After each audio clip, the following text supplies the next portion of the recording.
mahalaga ang tao kaysa pagsunod sa utos ng Diyos na nagbabawal na sila ay pagalingin. Mas mahalaga ang tao. Kanya kahit na sa araw ng pamamahinga, pinagaling ni Jesus at hindi makatutol, hindi makaimik. Yung mga babatikos sana sa Kanya, yung mga nagmamasid upang siya'y bigyan ng mga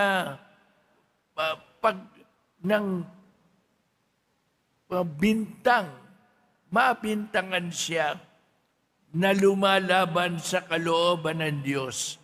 Sabi ng Panginoon, hindi laban sa kalooban ng Diyos na magpagaling ng kapwa-tao sa araw ng pamamahinga, sapagkat ang batas ay para sa tao at hindi ang tao para sa batas.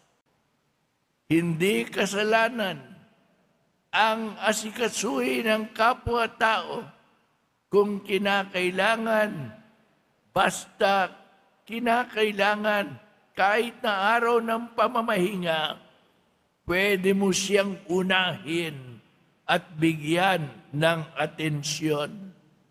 Ganyan kayo kahalaga ng Diyos.